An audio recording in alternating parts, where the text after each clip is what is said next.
तो सबसे पहले हम लोग देखेंगे अमेरिकी स्वतंत्रता संग्राम में कि यहाँ पे आपका ये है एशिया, अफ्रीका, यूरोप और ये है उत्तर अमेरिका, ये है दक्षिण अमेरिका।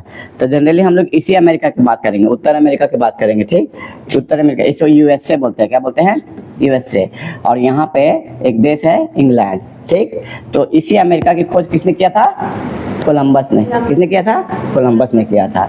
तो अमेरिका की खोज कोलंबस ने किया, ठीक है। और इसको देखकर कि यार एक नया दुनिया है, इसको नई दुनिया भी कहते हैं। तो इसी को देखकर सिर्फ इंग्लैंड ही नहीं, यहाँ पे कौन सा है? फ्रांस है, यहाँ पे कौन सा है?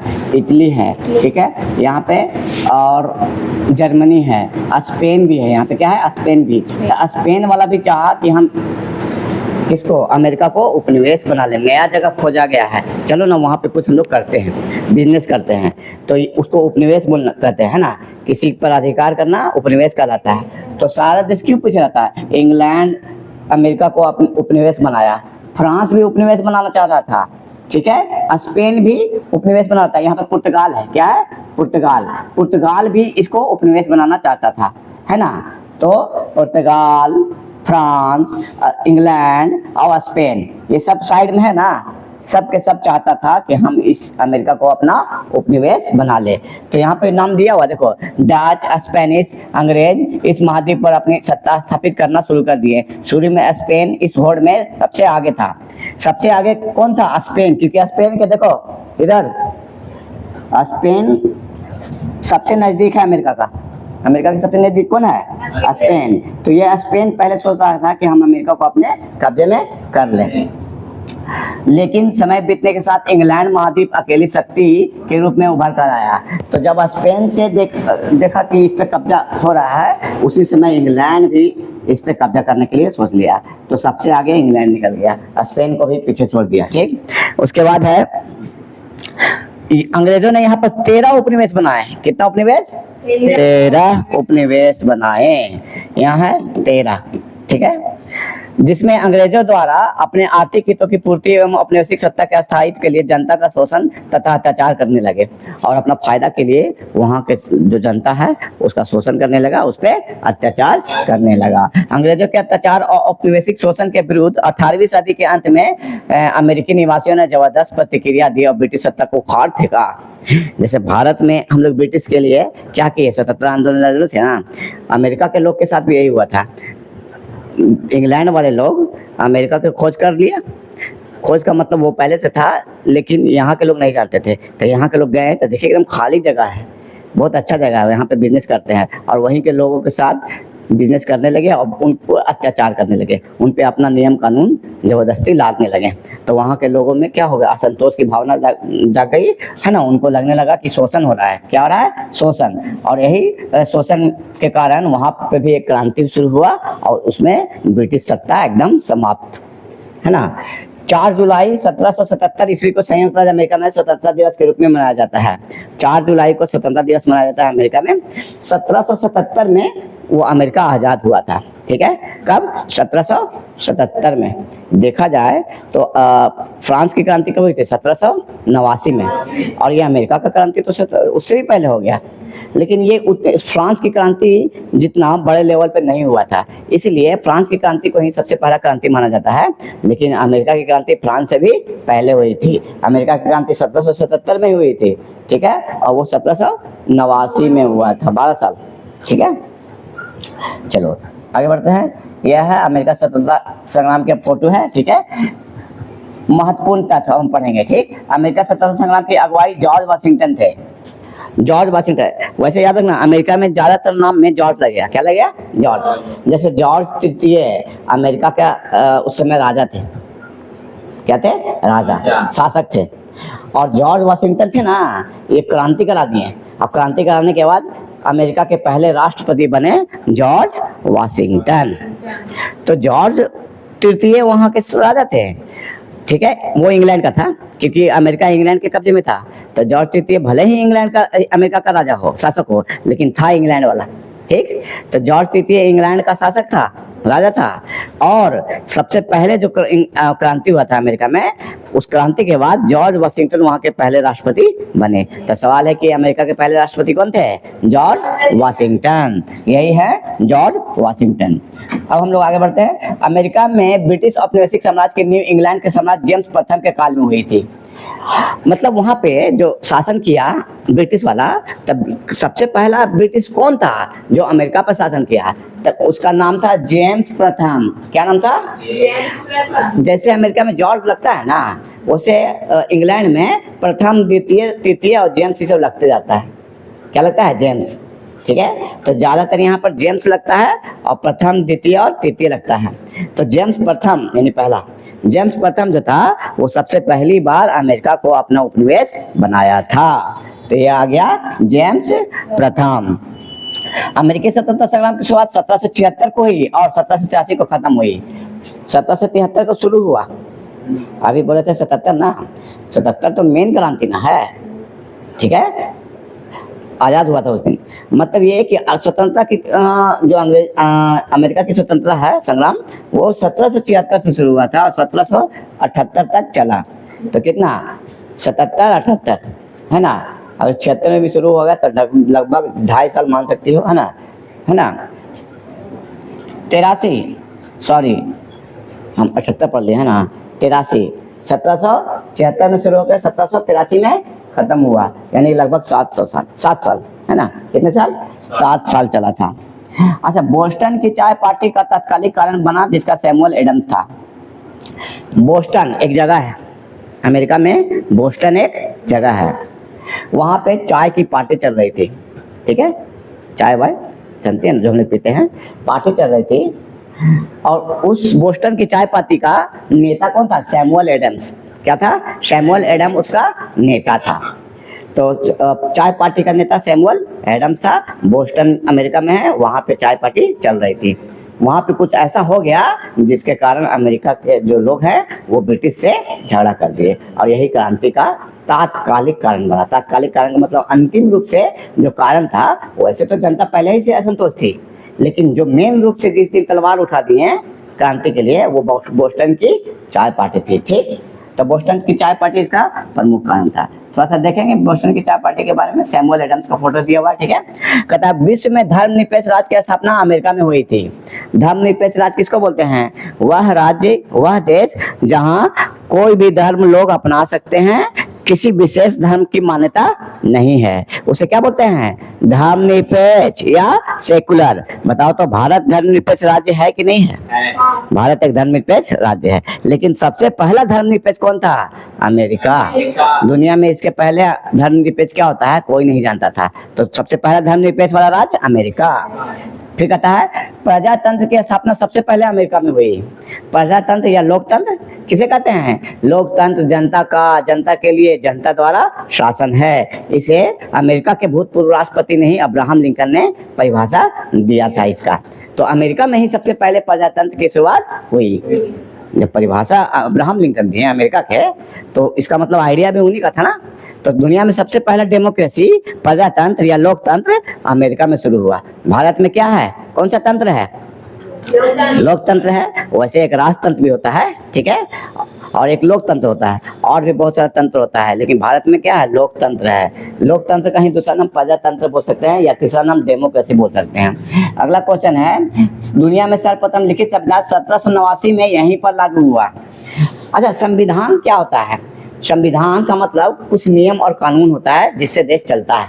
ठीक है, अब ये है कि संविधान जरूरी नहीं कि लिखा गया हो, हम लोग बना लिए नियम और लिखे नहीं, तो वो नियम नहीं कहलाएगा।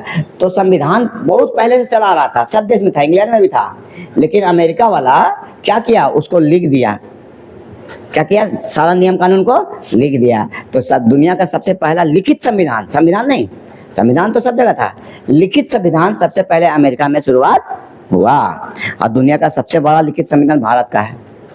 इतना बड़ा संविधान लिखा गया है कि क्या बताएं, लगभग 200 साल लगा है ना लिखने में खाली उसको। ठीक है, संविधान। और भारत का संविधान कौन लिखे थे? डॉक्टर भीमराव अंबेडकर, है ना। उन्हें संविधान का पिता कहा जाता है, संविधान का जनक या पिता कहा जाता है। तो अमेरिका में भी सबसे पहले संविधान बना, लेकिन सबसे पहला, दुनिया का सबसे पहला लिखित संविधान अमेरिका बनाया, मतलब वो लिख दिया। इसके पहले इंग्लैंड में था, लेकिन वो लिखा हुआ नहीं था। नियम कानून वहाँ के राजा चलाते थे कि ऐसे तो होगा, ये होगा, वैसे होगा, लेकिन वो लिखा गया नहीं था। लेकिन अमेरिका वाला लिख दिया कि आप सब लोग पढ़ लें नियम कानून, और इसी नियम कानून से चले। भारत का संविधान भी लिखित संविधान है ना। दुनिया का सबसे बड़ा लिखित संविधान किसका है? भारत का है। ठीक है, चलो नेक्स्ट में आते हैं हम लोग कि हाँ, लिखित संविधान 1789 में सबसे पहला दुनिया में अमेरिका में ही लागू हुआ था।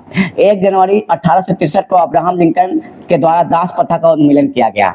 वही अब्राहम लिंकन जो अमेरिका के भूतपूर्व राष्ट्रपति बने थे, ठीक, वही अब्राहम लिंकन जिसने डेमोक्रेसी यानी लोकतंत्र क्या है, प्रजातंत्र क्या है, इसकी परिभाषा दिए थे कि लोकतंत्र जनता का, जनता के द्वारा, जनता के लिए शासन है। यही अब्राहम लिंकन है जो क्या किए थे?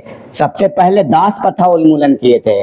दास प्रथा उन्मूलन का मतलब तुम लोग बताए थे। दास प्रथा का मतलब होता है कि किसी को हाँ, गुलाम बना लेना, किसी को काम करवाना, पैसे दे देना। जमीन दे दिया जाता था किसान को और बोलता था काम करो और इस पे फसल उगेगा तो हमको भी दे देना, खुद भी रखना। लेकिन जब बाढ़ हो जाता था, कुछ बाढ़ या कोई भी सूखा पड़ता था, तो जब नहीं उग पाता था तो वो बोलता था पैसा कौन देगा, उसके बदले हमारे यहाँ काम करो। तो हो गया दास प्रथा।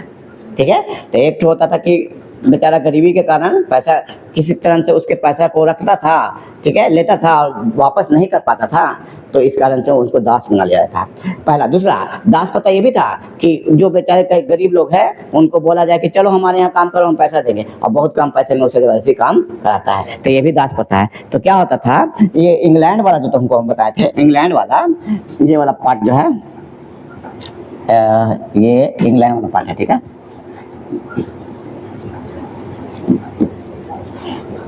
चलो ठीक है, ये पार्ट जो है ये इंग्लैंड वाला पार्ट है, ठीक है। ये इंग्लैंड वाला पार्ट है और ये अमेरिका वाला पार्ट है, ठीक है। तो इंग्लैंड वाला पार्ट अमेरिका में जब उपनिवेश खोजा नया, तो इसको काम करने के लिए मजदूर की जरूरत पड़ी। तो ये क्या किया, भारत जैसे देश, छोटे छोटे गरीब देश और भी कई देश से बहुत सारे मजदूर को उठा के लेके चला गया, किसान को लेके चला गया। तो वो सब दास बन के रह गया, क्योंकि एक बार जाता है तो उसको कंडीशन पे रखता है कि अभी 5 साल के पहले नहीं जाना है, 10 साल के पहले नहीं जाना है। कोई जाना भी चाहता तो नहीं जाने देता था। तो ये दास प्रथा हो गया। तो अमेरिका में जहाँ दास प्रथा शुरू हुआ, कहाँ शुरू हुआ? अमेरिका में। तो अमेरिका में अब्राहम लिंकन जो थे वो दास प्रथा का उन्मूलन किए थे। दास प्रथा, उन्मूलन का मतलब खत्म करना, उन्मूलन मतलब खत्म करना। तो दास प्रथा, अमेरिका में दास प्रथा किसने खत्म किया? Abraham Lincoln. अब्राहम लिंकन कौन थे? अमेरिका के भूतपूर्व राष्ट्रपति। इन्होंने क्या किया था? हमारी प्रजातंत्र की परिभाषा दी थी। प्रजातंत्र क्या है? प्रजातंत्र या लोकतंत्र जनता का, जनता के लिए, जनता के द्वारा शासन है, ठीक है। चलो अब हम लोग आते हैं इसके बाद अमेरिकी सेना के सामने 1781 में आत्मसमर्पण करने वाला ब्रिटेन का सेनापति लॉर्ड कॉर्नवालिस था। लॉर्ड कॉर्नवालिस का नाम सुनी होगी। पुलिस, भारत में पुलिस सेवा का जनक कहा जाता है। भारत में जो पुलिस है ना, जितना पुलिस घूमता है, सबका जनक वही लॉर्ड कॉर्नवालिस है, ठीक है। पुलिसिंग सिस्टम भारत में कौन लाया? कॉर्नवालिस। कौन लाया था? कॉर्नवालिस। लेकिन कॉर्नवालिस यहाँ अमेरिका में जाकर क्या किया? आत्मसमर्पण करने वाला ब्रिटिश सेनापति जाके आत्मसमर्पण कर दिया, कहा कि हमको माफ कर दिए, हमसे नहीं चलेगा, हम आपके सामने है ना, अब हम माफी मांगते हैं, अब हम आप लोग को स्वतंत्र करते हैं, है ना। तो यहाँ पे जाके यही लॉर्ड कॉर्नवालिस इंग्लैंड से अमेरिका में जाके आत्मसमर्पण कर दिया, ठीक है। जिसके बाद में भारत का गवर्नर जनरल बनाया गया था। ये बाद में यहाँ से जब आत्मसमर्पण कर दिया तो फिर यही कॉर्नवालिस कहाँ आया था? भारत आया था। कहाँ आया था? भारत। यहाँ पे भारत बनाते हैं, ठीक है। यही भारत आया था और भारत का गवर्नर जनरल बना था, ठीक है। तो कॉर्नवालिस कौन है? भारत का गवर्नर जनरल बनने वाला एक, जिसने भारत में पुलिसिंग सिस्टम या पुलिस का जनक है ना, कॉर्नवालिस कहा जाता है। भारत में जो सिविल सर्विस है ना, उसका जनक कॉर्नवालिस को कहा जाता है, ठीक है। पुलिसिंग सिस्टम को सुधारा था। अमेरिका के फिर कहता दास प्रथा का अंत 1808 ईस्वी में अमेरिका में हुआ। तो अमेरिका में वही किए थे कौन? George Washington. वाशिंगटन तो पहले राष्ट्रपति थे। अब्राहम लिंकन भूतपूर्व राष्ट्रपति, अब्राहम लिंकन पहले राष्ट्रपति नहीं, हाँ, भूतपूर्व के मतलब बाद में बने थे, ठीक है। पहला तो जॉर्ज वाशिंगटन बन ही गया। भूतपूर्व राष्ट्रपति अब्राहम लिंकन थे, जिन्होंने लोकतंत्र की परिभाषा दी थी। यही अब्राहम लिंकन अमेरिका में दास प्रथा का अंत किए थे, ठीक है। चलो नेक्स्ट है 1808 में दास प्रथा का अंत हो गया। अब हम लोग आते हैं रेड इंडियन अमेरिका के मूल निवासी को कहा जाता है। ये तो पहले ही पढ़ा चुके हैं, तो वर्ल्ड हिस्ट्री पढ़ने से मतलब ज्योग्राफी पढ़ लिए थे, तो उसके हिसाब से अब हिस्ट्री में भी आसान हो गया ना कि अमेरिका में गए थे लोग, आज भी रेड पहनते हैं कपड़ा, तो रेड इंडियन बोलते हैं। क्या बोलते हैं? Red Indian. हाँ, रेड रेड है गोरे, तो रेड भी बोल सकते हैं, ये भी बोल सकते हैं, रीजन हो सकता है, ठीक। गोरे होने का कारण हमारा जो विषुवत रेखा है ना, विषुवत रेखा से दूरी है। जो देश विषुवत रेखा से दूर होगा वहाँ के लोग एकदम गोरे नाले होंगे, है ना।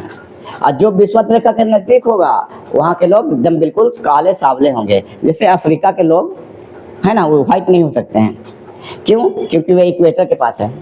और अमेरिका के लोग ब्लैक नहीं हो सकते हैं क्योंकि वे इक्वेटर से बहुत दूर है ना। देखा जाए कि ये अगर ये है अमेरिका, तो नीचे क्या है? इक्वेटर है, और यहीं पे अफ्रीका भी है, ठीक है। खैर रेड इंडियन इसी कारण से कहते हैं कि गोरे है, ठीक है।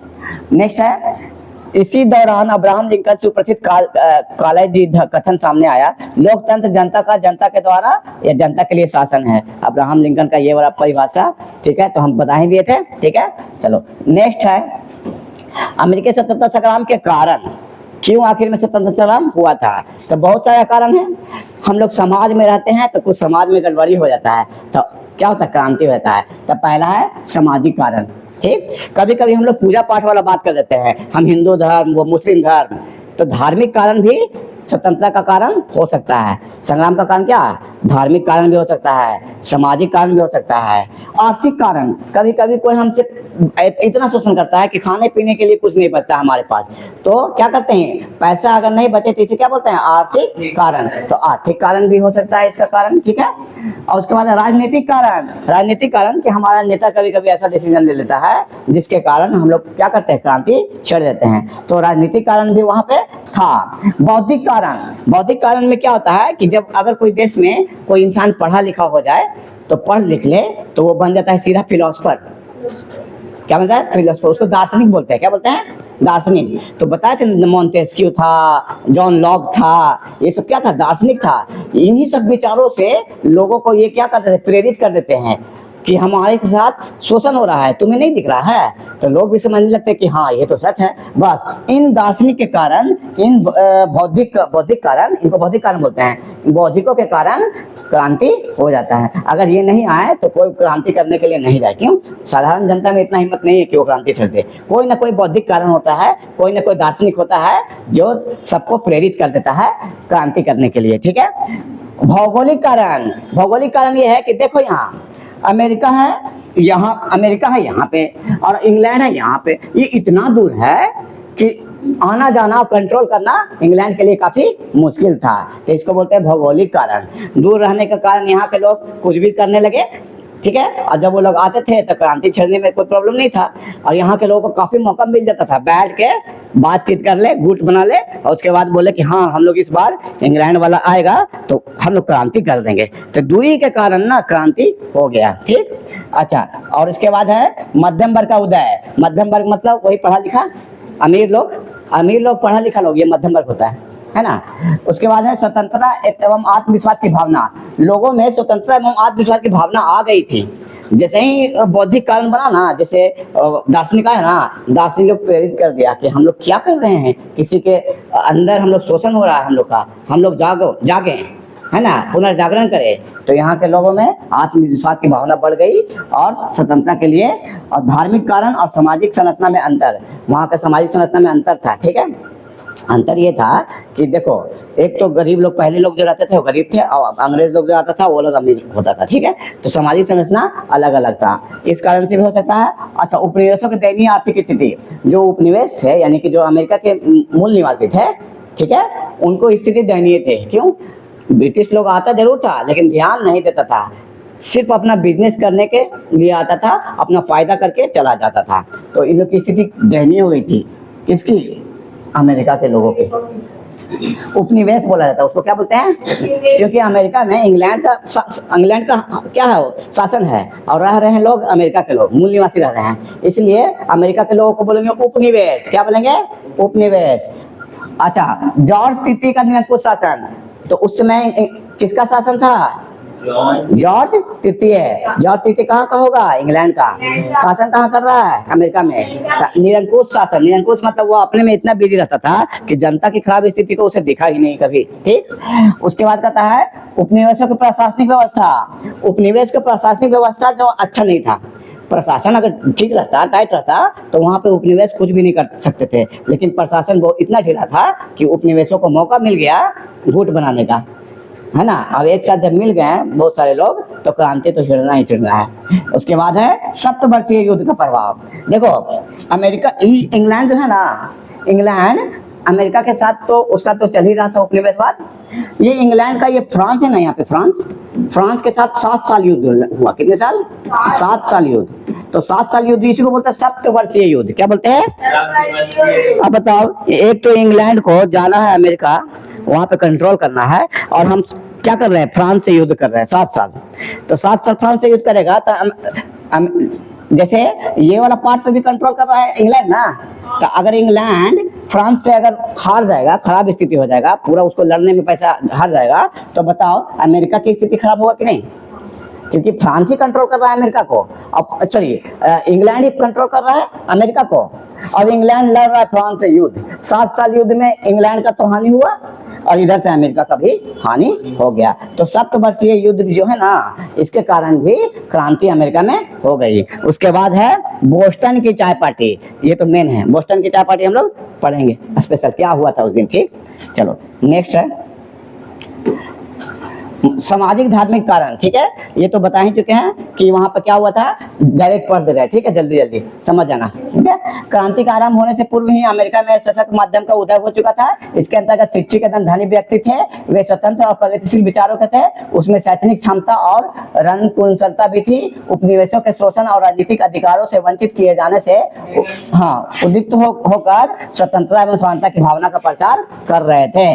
नेक्स्ट है स्वतंत्रता एवं आत्मविश्वास की भावना। उपनिवेशवासी स्वतंत्र प्रवृत्ति के थे, उनमें से अधिकांश इंग्लैंड से आकर बसे थे। उन्हें यह बात अजीब लगती थी कि इंग्लैंड वालों को जो नागरिक अधिकार है, उसे स्वतंत्रता प्राप्त थी, उसे उपनिवेशवासियों को वंचित रखा गया था। उसमें असंतोष बढ़ गया। मतलब उन लोगों का कुछ अधिकार था, अमेरिका में रहने वाले लोगों को कुछ अधिकार था, लेकिन उस अधिकार को दिया नहीं जाता था। क्यों? सिर्फ इंग्लैंड के कारण। तो अब धार्मिक कारण, इंग्लैंड में एंग्लिकन संप्रदाय एवं चर्च का प्रभाव था। 2 लोग इंग्लैंड में रहते थे, एक एंग्लिकन संप्रदाय और एक चर्च वाला। तो एक एंग्लिकन संप्रदाय अपना धर्म को मानेगा और चर्च वाला अपना धर्म को मानेगा, तो ये दोनों में अपने में झगड़ा हो जाएगा, है ना। तो ये होता है। इसके विपरीत उपनिवेशवासी प्यूरिटन मत के पोषक थे। प्यूरिटन मत, ये सब तुम लोगों के लिए है कि प्यूरिटन मत क्या था। ठीक, खोज लेना। एंग्लिकन संप्रदाय क्या था, ठीक है, ये होमवर्क है। उसके बाद चर्च वाला तो तुम जानती हो, और घृणा करते थे। धार्मिक अधिकारों से क्षुब्ध होकर प्यूरिटन संप्रदाय के लोगों ने इंग्लैंड से में भागकर अमेरिका में शरण ली। प्यूरिटन वाला इंग्लैंड में रहता था। कहाँ रहता था? यहाँ के लोगों का सोच प्यूरिटन सब के तरह था, और प्यूरिटन क्या है वो देख लेना। ठीक, और यहाँ के लोगों को प्यूरिटन वाला अच्छा होता। तो देखो अमेरिका जो है ना, समानता रखता है। क्या रखता है? समानता वाला सोच रखता है। ठीक, और ये है ना, ये समानता वाला सोच नहीं, ये कुलीन वाला सोच रखता है। कुलीन माना अमेरिका, अमीर आदमी वाला, अमीर। ठीक,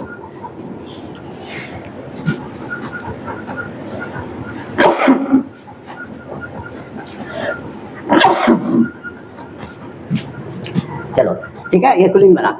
तो अब यहाँ के लोग जो प्यूरिटन वाले जो सोच के थे, उनको पसंद नहीं था, अत्याचार होता था, और इनको पता था कि अमेरिका में सब लोग समान हैं, यानी गरीब लोग भी समान है, अमीर लोग भी समान है। तो यहाँ से भागकर अमेरिका आना शुरू कर दिए। कौन सा? यही थे प्यूरिटन संप्रदाय वाला। ठीक, प्यूरिटन संप्रदाय के लोग अमेरिका से इंग्लैंड से भागकर अमेरिका में शरण ली, और इंग्लैंड के विरुद्ध विद्रोह कर दिया। आया अमेरिका में, और कहा इंग्लैंड में तो बहुत परेशान किए, है ना, सब लोग बहुत परेशान किया है, छोड़ेंगे नहीं इंग्लैंड वासियों को। अमेरिका में रह के प्यूरिटन संप्रदाय वाला, जो कि इंग्लैंड से आया था, इंग्लैंड के विरुद्ध ही क्रांति छेड़ दिया। अब ये हो गया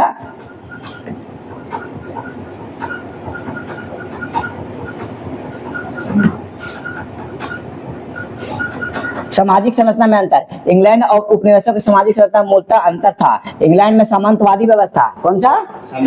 देखो बताए थे ना कुलीन, कुलीन का मतलब सामंतवाद होता है। सामंतवाद का मतलब हम पढ़ाए थे, क्या पढ़ाए थे? सामंतवाद का मतलब बताओ। सामंतवाद का मतलब नहीं पता? सामंतवाद का मतलब पता है क्या होता है? मिलजुल कर। अरे ये तो समानता है, सामंतवाद। अरे भूल गई। इस सामंतवाद का एक पिरामिड है, सबसे ऊपर राजा यानी जो जमीन का मालिक, उसके नीचे अलग अलग शासक रहते थे। इसी को बोलते थे क्या? सामंतवाद। इंग्लैंड में सामंतवाद था, राजा मुख्य होता था और उसके नीचे कोई शासक होता था, उसके भी नीचे। और ये पसंद नहीं था किसको? प्यूरिटन संप्रदाय वाले लोगों को। तो वहां से इंग्लैंड से भाग गए, क्योंकि इंग्लैंड में क्या था? सामंतवाद था। क्या था? और अमेरिका में समानता था। ठीक, तो ये कह रहा है कि इंग्लैंड में जो सामंतवादी व्यवस्था थी और एक कुलीनों का प्रभाव था। कुलीन माने अमीर लोग। इसके विपरीत अमेरिका में समानता की भावना थी और जनतंत्र था। क्या था? जनतंत्र। तो अमेरिका में समानता और जनतंत्र की बात हो रहा है तो कौन इंग्लैंड में रहेगा जहां पर सामंतवाद है ना? तो ये क्रांति छड़ गया। आर्थिक कारण, उपनिवेशों की दयनीय आर्थिक स्थिति। 7 वर्षीय युद्ध की समाप्ति के पश्चात अमेरिका की आर्थिक स्थिति दयनीय हो गई। आप कहोगे 7 वर्षीय युद्ध इंग्लैंड और फ्रांस के बीच हुआ, तो अमेरिका का क्यों स्थिति खराब हो गया? क्योंकि अमेरिका पर तो कंट्रोल कर रहा था इंग्लैंड ना, तो खराब होगा ना। ठीक, जिसका कर्ज दयनीय स्थिति, उस पर कर्ज का बोझ बढ़ गया। मुद्रा का अवमूल्यन होने से अनाज की कीमत में कमी आ गई, जिसका बुरा प्रभाव किसानों पर पड़ा। कल कारखाने बंद हो गए। इस नीति से निकलने के लिए आर्थिक नीति की आवश्यकता थी, परंतु औपनिवेशिक सरकार ने इसकी ओर ध्यान नहीं दिया और वहां पे विद्रोह हो गया। अब यहाँ दिया हुआ है अवमूल्यन, मुद्रा का अवमूल्यन। देखो, एक होता है मुद्रास्फीति। मुद्रास्फीति में किसी चीज का दाम बढ़ जाता है, किसी चीज का दाम बढ़ जाता है। और एक होता है अवमूल्यन। अवमूल्यन में किसी चीज का दाम घट जाता है, किसी चीज का दाम घट जाता है। तो अगर किसी चीज का दाम घट जाएगा तो ये सब चीज भी है ना, सॉरी डिवैल्यूएशन है ना। हाँ, डिवैल्यूएशन मतलब वैल्यू, मनी का वैल्यू खत्म, यानी मुद्रास्फीति।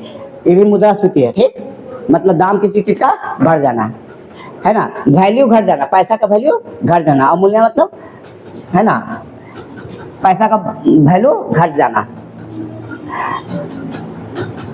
अब है कुछ प्रमुख कानून निम्नलिखित है। वहां कुछ कानून था, कौन सा? आयात निर्यात कानून। किसी चीज को मंगाने को आयात बोलते हैं, बाहर से मंगाने को क्या बोलते हैं? आयात। और बाहर भेजने को निर्यात। लेकिन वहां आयात और निर्यात का कानून ही कुछ अलग होगा, है ना, परेशानी होता होगा, जिस कारण से वहां पे लोग असंतोष दिखे होंगे। ठीक, नेविगेशन एक्ट एवं ट्रेड एक्ट। नेविगेशन एक्ट मतलब समुद्र के उस पार जाना है, समुद्र से दूसरा देश जाना है तो कोई नियम है उसको फॉलो करना पड़ेगा। वो नियम शायद हार्ड होता होगा, ये सब तुम और डिटेल में पढ़ सकते हो। ठीक, अभी फिलहाल क्या कर रही है, ओवरऑल उसका जानकारी लेना है ना, बस वही पढ़ना। ठीक, अंदर बाकी जितना भी जानकारी ले सकती हो, ये तो महासागर है, खत्म नहीं होता। ठीक, इंपोर्ट ड्यूटीज, इंपोर्ट और एक्सपोर्ट होता है। आयात कर, इंपोर्ट माने आयात, जो मंगा रहे हैं उस पर ड्यूटी माने टैक्स, ड्यूटी माने टैक्स, टैक्स लग रहा है। इससे भी जनता परेशान थी। लॉर्ड नॉर्थ के कठोर दंडात्मक कानून। लॉर्ड नॉर्थ था ना, वो सजा देता था बहुत ही सख्त, इतना स्ट्रिक्ट कि लोगों को देखकर है ना लगता था कि इतना स्ट्रिक्ट कानून हम है ना है हमारे देश में। तो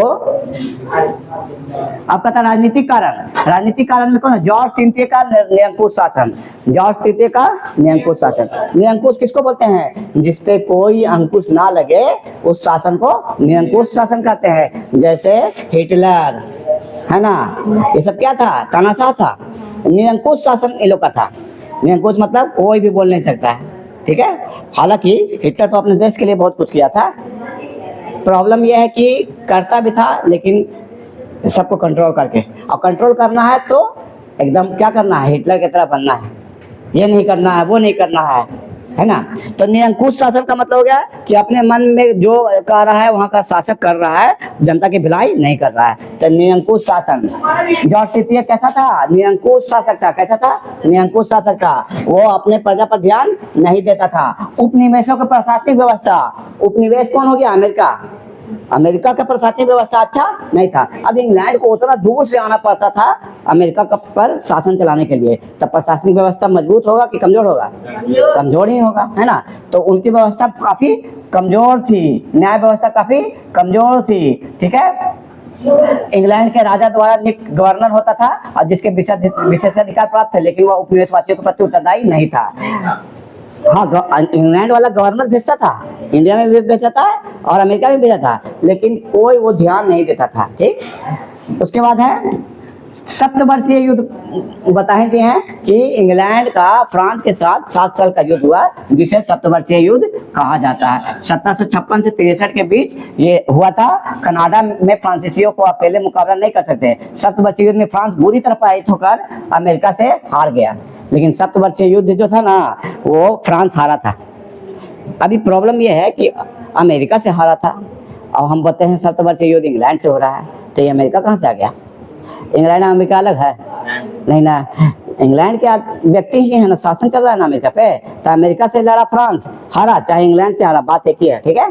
तो यहाँ पे क्या लिख रहा है कि अमेरिका से कौन हार गया? फ्रांस बुरी तरह हार गया सप्तवर्षीय युद्ध में। अब इंग्लैंड ही एकमात्र शक्ति था जिसका सामना उपनिवेशवासियों को करना था। सप्तवर्षीय युद्ध के दौरान अमेरिकी उपनिवेशों में युद्ध के सामान तैयार होने के औद्योगिकरण बढ़ा तथा उपनिवेश वालों के पास पर्याप्त मात्रा में अस्त्र हो गए। वे इंग्लैंड के साथ युद्ध करने को तैयार हो गए। इसलिए कहा जाता है कि सप्तवर्षीय युद्ध इंग्लैंड की विजय से ही अमेरिका का इतिहास आरंभ होता है। अब अमेरिका वाला साथ दे दिया इंग्लैंड का, तो इंग्लैंड जीत गया और फ्रांस हार गया। तो इस तरह से वहां पे स्वतंत्रता संग्राम की शुरुआत हो गया, क्योंकि जब एक बार इंग्लैंड, अमेरिका वाला इंग्लैंड का साथ देकर फ्रांस से जिता दिया, तो बताओ अमेरिका वाला इंग्लैंड से क्यों नहीं लड़ेगा? उसको मिल गया ना कि हम इनका साथ देकर इनको युद्ध जिता दिए, तो फिर इन्हीं से क्यों नहीं हम लड़ जाए? तो इस तरह से इन लोगों को क्रांति की भावना आ गया। और ये जो सप्तवर्षीय युद्ध था ना, उनसे प्रेरणा मिल गया कि हम लोग जब हमें इंग्लैंड का साथ देकर अमेरिका को हरा सकते हैं, चलिए इंग्लैंड का साथ देकर फ्रांस को हरा सकते हैं, अमेरिका वाला सोचा, तो हम क्यों ना इंग्लैंड को ही हरा दे, है ना। इस तरह से उन लोग का भावना आ गया। बौद्धिक कारण, बौद्धिक जागरण में जानती है ना कौन कौन था? John Locke, Voltaire, Rousseau, Montesquieu, ये सब दार्शनिक था, ठीक है, ऊंचा सोच रखने वाला था। यही सब अलग अलग बुक लिखा था। देखो, द राइट्स ऑफ मैन, ये लिखा था टॉमस पेन। एक पुस्तक है the Right of Man, man से पेन याद रखना, Thomas Paine. The Right of Man कौन लिखा था? Thomas Paine. उसमें यह बता दिया था कि हम लोग, इंसान का एक राइट होता है, एक अधिकार होता है जो मिलना चाहिए। अगर जिसे नहीं मिलता है ना, वो जागरूक नहीं है। बस ये सब पढ़ पढ़ के जनता जागरूक होने लगी, ठीक। तो इनका ज्यादा मतलब क्रांति कराने में सबसे ज्यादा हाथ होता है दार्शनिक का। वो बुक लिख लिख के सबको, जनता को जागरूक कर देती है, ठीक है। और इसके अलावा द राइट्स ऑफ मैन। और चलो भौगोलिक कारण, भौगोलिक कारण बताया था ना, दूरी। क्या है? दूरी। दूरी इतना था कि अमेरिका पर इंग्लैंड को हजारों मील दूर कंट्रोल करना मुश्किल था, इसीलिए क्या किया गया? नियंत्रण बनाए रखना मुश्किल था और युद्ध हो गया। तात्कालिक कारण बोस्टन की चाय पार्टी। ये बोले थे कि बोस्टन की चाय पार्टी पढ़ना जरूरी है। चलो पढ़ते हैं हम लोग। बोस्टन की चाय पार्टी के बारे में जानेंगे कि अमेरिका की स्वतंत्रता का तात्कालिक कारण था बोस्टन की चाय पार्टी, ठीक है। चाय कानून के द्वारा ईस्ट इंडिया कंपनी को भारत से सीधे अमेरिका चाय भेजने का अधिकार दिया गया था। एक चाय कानून बना था, ठीक। और चाय कानून क्या है? चाय का ईस्ट इंडिया कंपनी को भारत से सीधे अमेरिका चाय भेजने का एक अधिकार प्राप्त हो गया। बोला अमेरिका वाला, इंग्लैंड वाला भारत से कि सुनो, हम लोग एक कानून बनाते हैं। तो बोला क्या? तुम्हारे यहाँ का चाय सीधा अमेरिका जाना चाहिए, बीच में कहीं नहीं जाना चाहिए। किसी देश को तुम चाय नहीं बेचोगे, सिर्फ हम बोल रहे हैं कि अमेरिका में जाकर चाय बेचो। ये था चाय कानून। क्या था? चाय कानून। यानी इंग्लैंड वाला बोला भारतीय लोगों को कि आपका चाय सीधा अमेरिका में जाना चाहिए और कहीं नहीं जाना चाहिए। चलो उसके बाद है, इस कानून को का उपनिवेश वालों ने कड़ा विरोध किया। उपनिवेश अमेरिका वाला विरोध किया, या अमेरिका नहीं, क्योंकि बहुत सारा देश उपनिवेश था ना। दूसरा देश भी बोला क्यों सिर्फ भारत का चाय अमेरिका ही मिल जाएगा, हमारे यहाँ भी भेजिए। तो बाकी उपनिवेश देश से विरोध करने लगा। उपनिवेश कौन हुआ?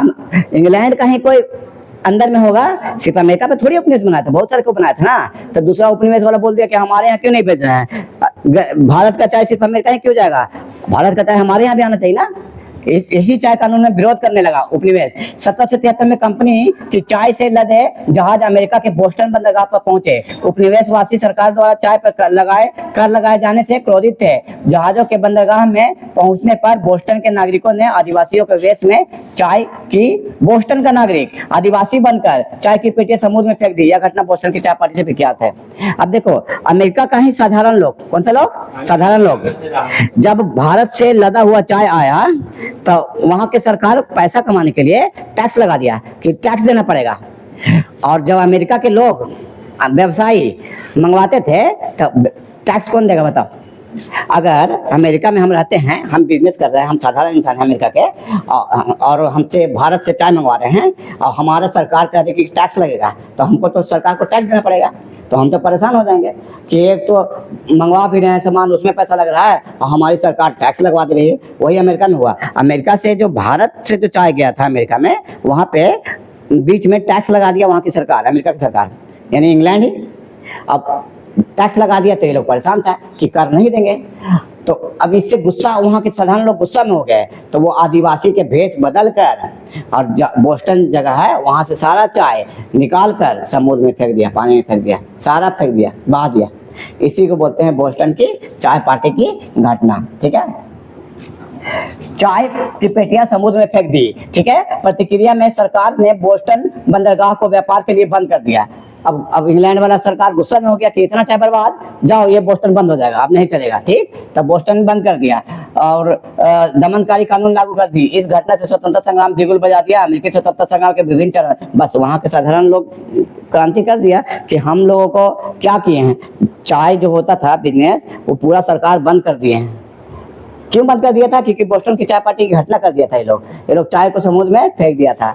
इंग्लैंड वाला सरकार इसी को बंद करा दिया। बंद कराने के बाद यहाँ की साधारण जनता क्रांति छेड़ दी। बोस्टन की चाय पार्टी यही है। ठीक है, फिलाडेल्फिया का सम्मेलन, बस दो ही पार्ट है ना, बस। फिलाडेल्फिया सम्मेलन 5 सितंबर 1774 को फिलाडेल्फिया में अमेरिका के उपनिवेशों प्रतिनिधियों के प्रति बैठक हुई और प्रतिनिधियों ने सरकार की मांग के उपनिवेशों पर लगाए जा रहे व्यापारिक प्रतिबंध समाप्त कर दिए और उपनिवेशवासियों को सहमति के बिना उन पर कोई कर नहीं लगाया गया। यानी जो प्रॉब्लम था ना, वो फिलाडेल्फिया सम्मेलन में खत्म हुआ। कहा कि हम लोग पर टैक्स जो लग रहा है उसको खत्म कर दीजिए, है ना, और जो आप हमारा बंद किए हैं बोस्टन का बंदरगाह, उसको खोल दीजिए। ठीक है, तो इस तरह से क्या हो गया, उनकी बातें मान ली गई और 1975 को अमेरिका स्वतंत्रता संग्राम युद्ध में लेक्सिंगटन हुआ और मतलब वहां पर युद्ध होने लगा और युद्ध में क्या अमेरिका जीत गया, अंग्रेज लोग हार गया। फिलाडेल्फिया का दूसरा सम्मेलन, फिर से फिलाडेल्फिया में सम्मेलन हुआ। 4 जुलाई 1976 फिलाडेल्फिया में उपनिवेशवासियों ने दूसरा सम्मेलन आयोजित किया। इस बैठक में स्वतंत्रता की घोषणा के प्रस्ताव की मंजूरी दी गई। अब इस बैठक में बोला कि आप छोड़ दीजिए, अमेरिका है, हमें अमेरिका रहने दीजिए, आप लोगों का हमको प्रभुत्व नहीं चाहिए, इंग्लैंड सरकार आप वापस जाएं। तो वहाँ के स्वतंत्रता संग्राम छिड़ने के बाद फिलाडेल्फिया का दूसरा सम्मेलन हुआ, जिसमें इंग्लैंड वाला अमेरिका को स्वतंत्र कर दिया। जैसे भारत स्वतंत्र हुआ था 1947 में ना, वैसे अमेरिका भी स्वतंत्र हुआ था। ठीक है, 1976 को। तो इस तरह से तुम्हारा कंप्लीट हो गया अमेरिका स्वतंत्रता